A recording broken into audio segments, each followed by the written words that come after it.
एक बार क्या हुआ, एक गांव में एक व्यक्ति रहता था। व्यक्ति बहुत ज्यादा समझदार तो था, गांव में उसकी चलती भी खूब थी। जो गांव के कुछ चुनिंदा पंच होते हैं, चौधरी होते हैं, मुखिया लोग, उनमें उसकी गिनती होती थी। अच्छा आदमी था, लेकिन एक उसकी बहुत बुरी आदत थी। बुरी आदत ये थी कि वो क्या करता था, सुबह सुबह अपनी पत्नी को खड़ा करता था, उसके सिर पर एक नींबू रखता था और दूर से तीर चला के उस नींबू को गिरा देता था। और फिर पत्नी को पूछता था कि देख, इस संसार में मेरे जैसा तीरंदाज कोई है? अब पत्नी बेचारी हमेशा डरती है, खुदा न खास्ता कभी थोड़ा बहुत भी निशाना इधर उधर हुआ तो उसका राम नाम सत्य, वो तो मर जाएगी। तो वो हमेशा डरती रहती। समय बीतता गया, ये रोज का घटनाक्रम हो गया। रोज यही चीज करता था पंच, वो जो चौधरी था वो रोज यही दोहराता था। तो इस कारण से उसकी पत्नी है वो भी बहुत सू करके कांटा हो गई, चिंता में रहती थी हमेशा, न जाने कौन सी सुबह उसकी अंतिम सुबह होगी। तो कुछ दिन निकले, एक दिन उस महिला के पिताजी आए मिलने के लिए अपनी बेटी से, यानी जो पंच था चौधरी, उसके ससुर जी। उन्होंने आकर के देखा कि भाई उसकी बेटी है वो बहुत थक चुकी है, सू के कांटा हो गई। तो उन्हें चिंता हुई कि मेरी बेटी में ऐसा कौन सा दुख पड़ गया तो ये इस तरह से इतना चिंता में रहती है और बिल्कुल शरीर है वो दुबला पतला हो गया। तो उसने अपनी बेटी से पूछा कि बेटा क्या समस्या है? तो शुरू में कहती कि नहीं कोई समस्या नहीं है, मैं बहुत खुश हूँ पिताजी। पर पिताजी है वो तो सब जानते हैं, कहते बेटा मैं तुम्हारा पिता हूँ और मेरे से कोई बात छुपानी नहीं चाहिए, जो भी तुम्हारे जीवन में दुख है मेरे साथ साझा करो, हो सकता है उसका कुछ उत्तर मिल जाए। तो बहुत ज्यादा कहने पर उस महिला ने जो पूरी घटना वो बताई। तो उसके पिताजी कहते हैं अच्छा और कुछ कहते हैं क्या? तो हाँ कहते हैं कि देख, मेरे जैसा तीरंदाज है कोई इस दुनिया में? फिर पिताजी पूछते हैं कि तू क्या कहती है बदले में? उस बेटी ने कहा कि पिताजी और फिर मैं कहती हूँ कि नहीं साहब, आपके जैसा कोई नहीं। तो पिताजी उसे सलाह देते हैं कि बेटा कल जब तुम्हारे साथ यही घटनाक्रम हो और उसके बाद जब तुम्हारे पति पूछे कि भाई मेरे जैसा कोई है महान धनुर्धर, तो तुम ये कहना कि जाओ तुम्हारे जैसे हमने बहुत देखे हैं, तुमसे बड़ी शख्सियत है इस संसार में हुई है, तुम तो कुछ नहीं हो, तुम ये कह देना। अब पत्नी को कुछ देर तो लगा कि ये तो गड़बड़ है, पर फिर भी उन्होंने सोचा कि पिताजी की सलाह है और पिताजी कभी अपने बच्चों को गलत सलाह तो देते नहीं है, इसलिए उन्होंने वो सलाह मान ली। दूसरे दिन जैसे ही चौधरी ने नींबू पर निशाना साधा और फिर पूछा कि देख, इस संसार में मेरे जैसा कोई धनुर्धर है? तो वो पत्नी बोलती है कि हाँ बहुत है, जाओ जाओ जाओ बहुत है, तुम तो मेरे ऊपर ये तीरंदाजी जो आजमाते हो, पर इस संसार में वास्तव में तुमसे भी बड़े बड़े महान शख्सियत रहते हैं। ये बात उस पंच के कलेजे में लगी सीधी। उसे लगा कि मेरा भारी अपमान कर दिया है मेरी पत्नी। अब वो कहता है कि ठीक है, यदि ऐसा है तो मैं मेरे से कोई बेहतर होगा उसको ढूंढने के बाद ही खाना खाऊंगा और आज से ही मैं इस घर को त्यागता हूँ, छोड़ता हूँ। पत्नी बहुत मान मनवार करती है कि गलती हो गई, मैंने यूं ही कह दिया, आप घर से मत जाइए, आप सबसे मान है, सब बातें की। पत्नी है बेचारी, कॉम्प्रोमाइज तो करना ही पड़ता है। लेकिन फिर भी उस पंच ने कहा कि नहीं, अब तो तुमने जो बात कह दी है उसको साबित होने के बाद ही मैं खाना खाऊंगा, और वो घर से निकल जा। पैदल पैदल चलता है, एक दिन चला, दूसरे दिन चला, एक जंगल में चला गया। जंगल पार कर रहा था वो, 3-4 दिन हो गए, खाना नहीं खाया था, पानी के भरोसे वो चल रहा था, बहुत ज्यादा थक गया था। तो वो एक पेड़ के नीचे सुस्ताने के लिए बैठ गया। खैर वो हताश उदास पेड़ के नीचे बैठा था, तभी अचानक से वो क्या देखता है कि कुछ हिरण दौड़ रहे हैं, इधर से उधर दौड़ रहे हैं। तो वो भी थोड़ा सचेत हो गया कि कहीं कोई पीछे जो जानवर, जो शिकारी जानवर है वो तो नहीं कोई शेर वगैरह। अचानक क्या देखता है, उसकी आंखें फटी की फटी रह जाती है जब ये देखता है कि एक व्यक्ति जिसकी एक ही टांग है और वो छलांगे मार के दौड़ रहा है। एक टांग वाला इतनी तेज गति से दौड़ रहा है कि दौड़ते हुए हिरण को पकड़ता है और हिरण के कान में बाली डाल देता है। फिर दूसरी हिरण को पकड़ता है, फिर उसके कान में बाली डाल देता है। तो उस पंच को लगा कि भाई ये तो मामला गड़बड़ हो गया, ये कोई बहुत चमत्कारिक आदमी, इसका तो एक पैर है, उसके बावजूद ये तो हिरण से भी तेज दौड़ रहा है। अब वो कभी इधर दौड़ के जाता है, कभी उधर दौड़ के जाता है। तो चौधरी देखता है और अंत में वो क्या करता है, उसे बुलाता है कि अरे मेरे पास आओ, रुको रुको रुको। वो जल्दी जल्दी हाँफते हुए रुकता है और बोलता है कि बोलो बोलो क्या काम है, जल्दी कहो, मेरे को टाइम नहीं, आज शाम तक काम पूरा करना है। वो पंच कहता है भाई क्या काम है, क्या पूरा करना बताओ। तो मेरे को सरकार ने काम दिया है, इस जंगल में कुल कितने हिरण हैं उनको गिनना है, इसलिए जैसे ही मैं हिरण को पकड़ता हूँ उसके कान में बाली डाल देता हूँ ताकि वो पहचान हो जाए और मैं गिन लेता हूँ कि मैंने कितनी बालियां डाल दी है, और शाम तक पूरे जंगल में जितने भी हिरण हैं सबको पकड़ पकड़ कर बाली डाल दूंगा और मुझे पता चल जाएगा कि इस जंगल में कितने हिरण हैं। उस पंच को अपनी पत्नी की बात याद आई जिसने कहा था कि जाओ जाओ, तुमसे भी बहुत बड़े बड़े शख्सियत इस संसार में। उसे लगा कि पत्नी ने बिल्कुल सही कहा था, मेरी तो एक छोटी सी प्रैक्टिस थी।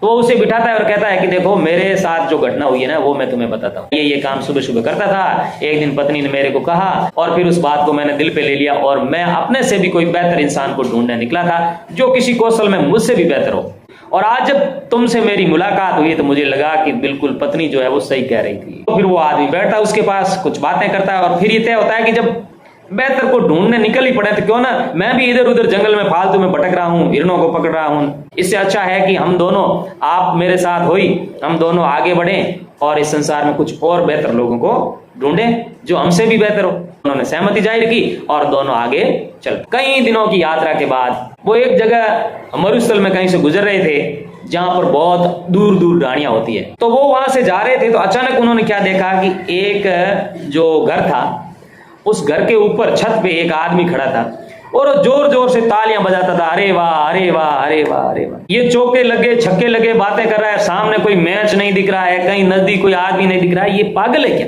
तो वो उससे पूछते कि भाई क्या तू ताली बजा रहा है, जोर जोर से कह रहा है कि वेरी गुड, गावस्कर ने चौका लगा दिया, वेरी गुड, क्या मामला है? मैंने कहा कि दरअसल मेरी आंखों की नजरें इतनी तेज है कि सैकड़ों किलोमीटर दूर भी मुझे दिखता है। अभी पाकिस्तान के मुल्तान में मैच चल रहा है भारत और पाकिस्तान का, और भारत के सुनील गावस्कर खेल रहे हैं और वो जबरदस्त चौके छक्के लगा रहे हैं। तो मैच देख करके मैं खुश हो रहा हूँ। तो उन दोनों को बड़ा आश्चर्य हुआ कि भाई ये ऐसा भी हो सकता है क्या? तो वो वहां बैठे आराम किया, फिर उसके साथ बातें की कि भाई हम तो सबसे पहले उस पंच ने बताया कि मैं तो अपने से बेहतर इंसान को ढूंढने निकला था, फिर ये महानुभव मिले, और फिर एक टांग वाले ने बताया कि हम दोनों ने मिलकर आगे किसी और को ढूंढने की बात तय की, और अब तुम तीसरे मिल गए हो जो इतना जबरदस्त आगे देखते हो। ऐसा हर किसी के साथ संभव नहीं है। तो उसने कहा कि मैं भी यूं ही बैठा हूं खाली, मैच देख रहा हूं फालतू में, क्यों ना मैं भी आपके साथ चलूं, 2 से भले 3 और कुछ और इंसानों को ढूंढे। तो दोनों ने हामी भर दी और अब 2 से हो गए 3 और तीनों जा रहे हैं। अब आगे चले गए। कुछ दिन की यात्रा के बाद उन्होंने एक जगह क्या देखा कि एक आदमी बैठा है, मुंह उसका खुला है और ऊपर देख रहा है। तो उन्हें लगा कि ये क्या मामला, भाई ये कोई पागल तो दिख रहा है। तो पास में जाके पूछा, भाई कौन हो, इस तरह से क्यों बैठे हो धूप में? तो कहा कि चुप रहो, अभी मेरा तीर गया है राक्षसों से लड़ने के लिए, देवताओं और दानवों के बीच में युद्ध चल रहा है और मैं जो है देवताओं की तरफ से लड़ता हूं, उनके पक्ष में रह के दानवों से राक्षसों से युद्ध करता हूं। अभी मेरा तीर गया है राक्षसों से लड़ने के लिए और वो अभी वापस आने वाला है, मैं उसी का इंतजार कर रहा। अरे वाह भाई, ये कैसे संभव है, इतना तुम बड़ा तीरंदाज है। बिल्कुल, मैं यदि एक बार सोच लूं ना वहां निशाना लगाना है, 100 किलोमीटर 500 किलोमीटर 1000 किलोमीटर दूर भी निशाना लगा सकता हूं, मेरे पास इतनी करामात है। तभी वहां घनघोर आवाज होती है, धनुष की टंकार बजती है और एक तीर आके जमीन में धंस जाता है। वो दौड़ के पास में जाता है, कहा देखो ये तीर मेरा अभी दानवों से युद्ध करके वापस आया है। फिर उन तीनों आदमियों ने अपनी अपनी कहानी बताई कि भाई हम तो इस तरह से घर से निकले थे और 1 से 2, 2 से 3 होते गए और अब तुम है वो चौथे आदमी मिल गए। तो उस चौथे आदमी ने कहा कि मैं भी आपके साथ चलता हूं, जब हम एक से दूसरा बेहतर ढूंढने के अभियान पे निकल ही गए हैं तो क्यों ना मैं भी आपके साथ रहूं और कुछ और बेहतर लोगों को ढूंढे। चारों ने वहां से सफर शुरू किया, आगे बढ़े, कई कोसों आगे गए, कई दिन लगे। एक दिन उन्होंने सोचा कि अब हमें फिरते फिरते देशाटन करते हुए कई महीने बीत गए हैं, बहुत ज्यादा समय बीत गया है, तो क्यों ना अब हम कुछ समय के लिए वहां रहें जहां वातावरण अच्छा था, हरियाली हरियाली थी। तो उन्हें लगा कि यहाँ रुक जाना चाहिए। तो उन्होंने एक झोंपड़ी बनाई नदी के किनारे और वहीं पर वो रुक गए। अब सौभाग्य से होता क्या है कि उस नदी के इस तरफ तो उन्होंने झोंपड़ी बनाई थी और इस नदी के दूसरी तरफ जो है वो राजा का महल था, राजा रहता था। तो क्योंकि पंच वो तो लोगों में ही बैठता था, उठता था अपने गांव में भी, तो एक दिन सुबह सुबह क्या है राज दरबार में चला गया। अब राज दरबार में गया तो उसने क्या देखा कि सब लोग बहुत ही उदासी से बैठे हैं। पंच को, उस चौधरी को लगा कि भाई कुछ न कुछ तो मामला है। उन्होंने किसी से पूछा कि भाई है क्या, आज पूरा इस तरह से सन्नाटा राजमहल में। तो एक संतरी ने उसे समझाया कि राजा जी की लड़की की शादी करनी है, परसों जो है वो उसका मुहूर्त है शादी का, और राजा जी ने इस लड़की का जो रिश्ता है वो यहाँ से 1000 किलोमीटर दूर एक राज्य है वहां के राजकुमार से किया है। बहुत पहले वो आपस में मित्र थे तो रिश्ता कर दिया है। अब कौन तो वहां तक सावा लेकर के जाए, उस राजा को सूचना दे, 1000 किलोमीटर तो बहुत होता है। ये सब बातें जब पंच को पता चली कि उससे लगा कि राजा जी की कुछ सहायता मुझे करनी चाहिए। तो वो जो पंच होता है वो दरबार में जाता है, राजा जी को प्रणाम वगैरह करता है और वहां बैठ जाता है। राजा जी उसका परिचय पूछते हैं, उसने सब बातें बताई और फिर कहा कि महाराज आप उदास क्यों हैं, क्या कारण है कि आप उदास हैं, हो सकता है मैं कुछ आपकी सहायता कर दूं। तो राजा थोड़ा मुस्कुराया, उदासी के साथ मुस्कुराया कि तू भला क्या मेरी सहायता करेगा जब पूरा राज्य ही सहायता नहीं कर पा रहा। फिर भी उसने अपनी बात बताई कि मैं मेरी बेटी की का जो रिश्ता है, राजा ने कहा कि मेरी बेटी का यानी राजकुमारी का रिश्ता है वो यहाँ से 1000 किलोमीटर दूर का जो राज्य है वहाँ राजा मेरा मित्र है, उस राजकुमार के साथ हुआ, उस राजा के बेटे के साथ बच्ची का रिश्ता हुआ है, लेकिन अभी परसों शादी करनी, कल का दिन बचा है और ये शादी संभव नहीं है और मैं राजा हूं, मैंने उसे वचन दे दिया है, अब वचन पूरा नहीं हो पाएगा इसलिए मैं उदास हूं। कहते हैं ना प्राण जाए पर वचन न जाए, लेकिन यहाँ तो वचन भी जा रहा है और प्राण भी नहीं जा रहे हैं, इसलिए हम सब परेशान हैं। तो पंच उसे सलाह देता कि देखिए राजा जी, वो बारात लेकर के आए नहीं आए वो एक अलग बात है, पर आप जो है ना अपना फर्ज पूरा कर सकते हो। तो राजा को थोड़ा कौतूहल हुआ कि भाई मैं कैसे पूरा कर सकता हूँ।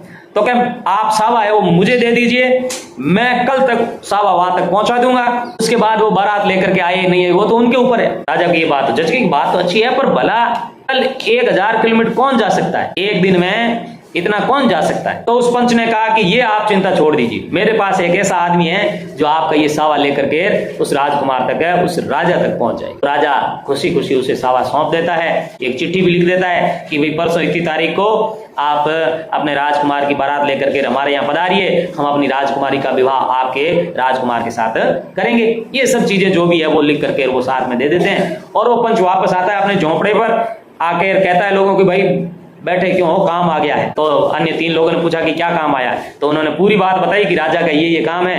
और ये जो एक टांग वाला आदमी है उसे कहा कि तू जंगल में इतनी तेज गति से दौड़ता था, सब हिरणों को पकड़ता था, तो अब तेरा ये काम है कि तू जा और उस राजा को ये सावा है वो दे करके आ जा। तो उस एक टांग वाले ने कहा ये तो मेरे दाएं हाथ का खेल है। दाएं हाथ का क्या, उसने कहा होगा ये तो मेरे बाएं पैर का खेल है, एक पैर का ही था। तो उसने क्या किया, वो सावा ले लिया और वहां से वो रवाना हो गया।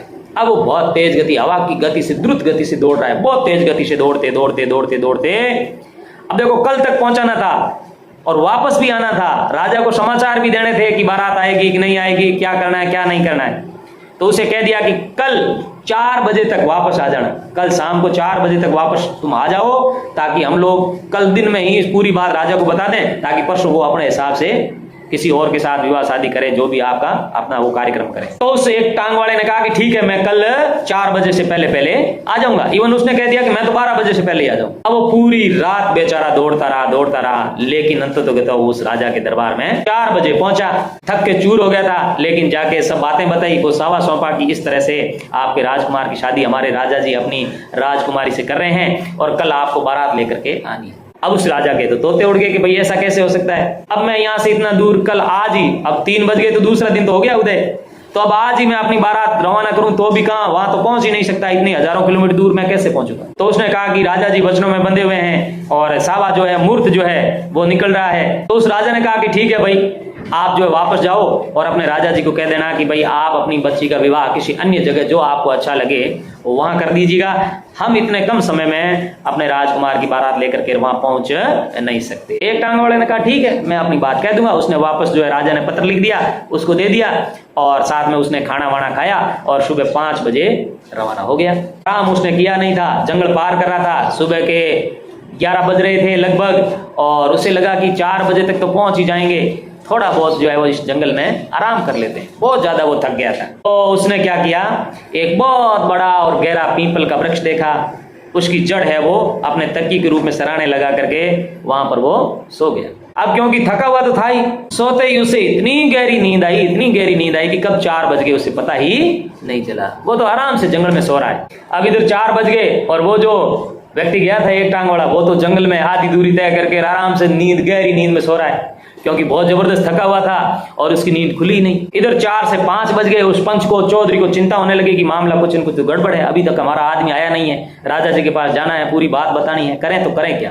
तभी उस पंच को उस आदमी की याद आती है जो मैच देख रहा था, बहुत दूर से वो मैच देख रहा था और देख देख के तालियां बजा रहा था। उससे पूछा अरे भाई तू देख तो सही, वो कहाँ कुछ आ रहा है क्या, तू तो कह रहा था कि मैं बहुत दूर हजारों किलोमीटर तक देख सकता हूँ, तो अब देख वो आ रहा है क्या।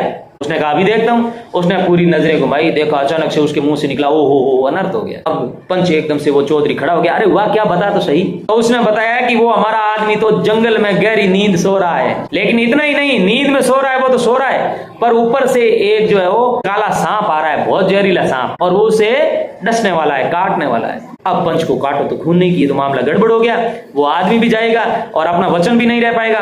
तभी उसे उस व्यक्ति की याद आई जो बहुत दूर तीर चलाता था, दानों से युद्ध करने के लिए तीर भेजता था। उसे कहा भाई तू कुछ कर, अब उस सांप को भगा, कुछ न कुछ कर। तो कह रहा था मैं हजारों किलोमीटर दूर तीर में मार देता हूं। तो उसने कहा बिल्कुल। तो उसने क्या किया, जिसको दिखता था उसने इशारा किया कि ये देखो इस अंगुली के सीध में वो सांप उसे काटने ही वाला है, और उसने वहां से तीर चलाया है। उधर जैसे ही वो सांप काटने के लिए, उस व्यक्ति को डसने के लिए अपना फन फैला ही रहा था कि उतने में ही वो तीर आके उसके फन में लगता है और वो वहीं गिर जाता है। अब गिरने की आवाज से, उस तीर के खड़के से उस व्यक्ति की नींद खुल जाती है कि ओहो आज तो लेट हो गया, देखा तो सूरज ढलने को है। उसे लगा कि गड़बड़ हो गया, फिर उसने तीर देखा तो उसे सब समझ में आ गया कि ओहो मेरे को तो नींद आ गई, पर मेरे साथियों ने मुझे बचा लिया। खैर उसने वहां से अपनी रेस लगाई और अगले कुछ ही घंटों में वो शाम को 8-9 बजे तक है वापस घर पे आ गया। आखिर पंच को पूरी बात बताई उस चौधरी को कि इस तरह से ये बात राजा ने कही है। चौधरी रात में ही गया और जाके उस राजा को चिट्ठी सौंपी कि राजा जी, उन्होंने कहा है आप अपनी राजकुमारी की विवाह अपने हिसाब से किसी अच्छे घर में कर दीजिए, हम अपने राजकुमार की बारात लेकर के आने में असमर्थ है। अब रात में ये बात चल रही है, सुबह तो शादी होनी है, मुहूर्त है सुबह तो।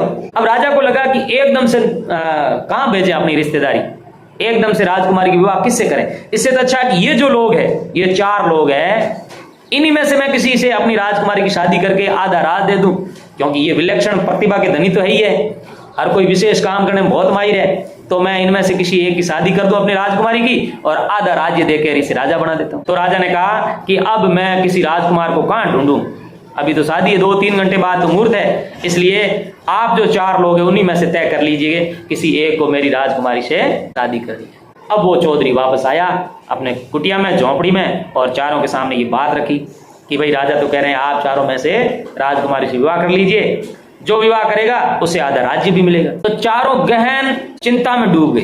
वो सोचने लगे कि विवाह किससे करना चाहिए, जो सबसे ज्यादा जिसका योगदान था उससे उसका विवाह होना चाहिए, पर सबका योगदान था। अब आप बताइए सबसे ज्यादा योगदान किसका था, और उस राजकुमारी के विवाह जो है वो उन चारों में से किससे होना चाहिए।